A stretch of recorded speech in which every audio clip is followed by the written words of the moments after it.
আসসালামু আলাইকুম। আমার চ্যানেলে আপনাদের সকলকে স্বাগত।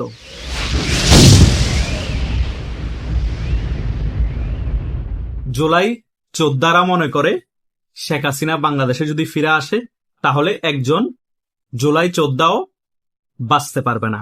এটা সম্পূর্ণরূপে ভুল ধারণা।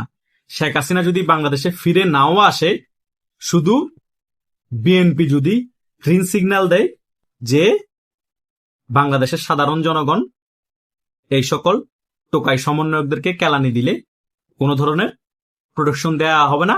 এই সকল জুলাই যোদ্ধাদেরকে বাংলাদেশের জনগণ এদেরকে মেরে একদিনে সাফ করে ফেলবে বাংলাদেশ থেকে। এত বিরক্ত হয়ে গিয়েছে বাংলাদেশের জনগণ এই সকল জুলাই যোদ্ধাদের উপর। তারা টয়লেট করতে গিয়ে সেখানেও জুলাই যোদ্ধা পরিচয় দেয়, যাতে পাবলিক টয়লেটের টাকা দিতে না হয়। বাস ভাড়া দিতে গেলেও সেখানে জুলাই যোদ্ধা পরিচয় দেয়। সারা বাংলাদেশে যেখানেই যায়, যত অবৈধ কর্মকাণ্ড করে সেখানেও জুলাই যোদ্ধা পরিচয় দেয়। পুলিশ কাউকে চেক আপ করছে, পকেটে বাবা পেয়েছে, গাঁজা পেয়েছে, সে সেখানে পরিচয় দেয় আমি জুলাই যোদ্ধা, আমি জুলাইয়ের আন্দোলনে ছিলাম। আরে বেটা, তুই গাঁজা আর বাবা পকেটে লই ঘুরস, তুই জুলাই যোদ্ধা হইছস, তাতে কি আসা যায়? তুই তো একজন অপরাধী। তুই জুলাই যোদ্ধা হলো অপরাধী, তুই না হলো অপরাধী।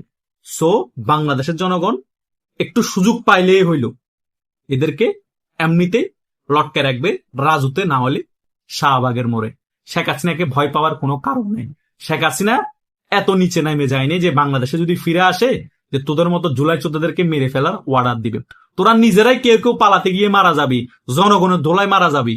শেখ হাসিনা ফিরে না আসলো, একটু সুযোগ পেলে জনগণ তোদের দোলাই দিয়ে মেরে ফেলবে। এটাই হচ্ছে বাস্তবতা। আর অন্য দিক দিয়ে বাংলাদেশের বর্তমান স্বরাষ্ট্রমন্ত্রী সালাউদ্দিন সাহেব তিনি নিজেও তো বলেছেন শেখ হাসিনা বাংলাদেশে ফিরে আসতে কোনো বাধা নেই, ফিরে আসে তিনি ওনার মামলা ফেস করতে পারবেন। সো আস্তে আস্তে সকলে গলার টিউন নরম হচ্ছে। কূটনীতিক ভাবে যে প্রেশারটা ফেস করতেছে বিএনপি কল্পনাও করে নাই যে 3 মাসে প্রেশারটা তাদের নিতে হবে। আর বাংলাদেশের জনগণও বুঝিয়ে দিয়েছে বাংলাদেশ আওয়ামী লীগ ছাড়া আপনারা এত আরামে বাংলাদেশে দেশ পরিচালনা করতে পারবেন না।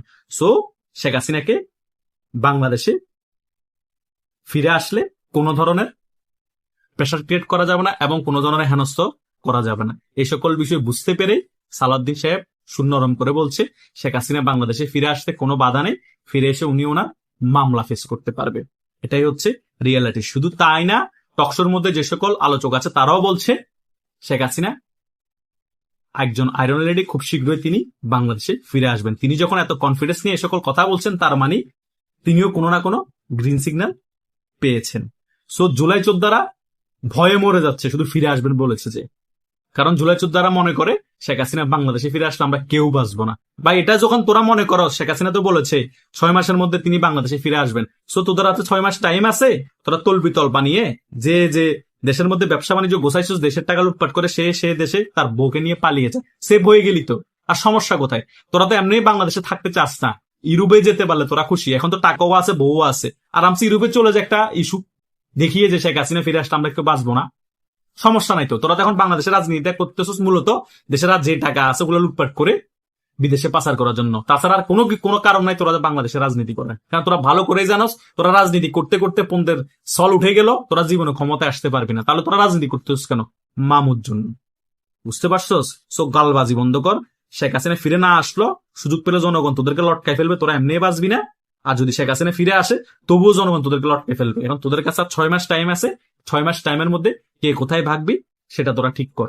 তোদেরকে শেখ হাসিনা আগাম বার্তা দিয়ে দিয়েছে কোথায় কে ভাগবি সেটা ঠিক করার জন্য। এখন তোদের উপর সকল কিছু নির্ভর করে তোরা কি বাংলাদেশে থেকে একেবারে লটকানো খাবি শাহবাগ চত্বরের রাজুর মধ্যে, নাকি বিদেশ পালিয়ে যাবি। অপশন তোদের হাতে। ধন্যবাদ সকলকে।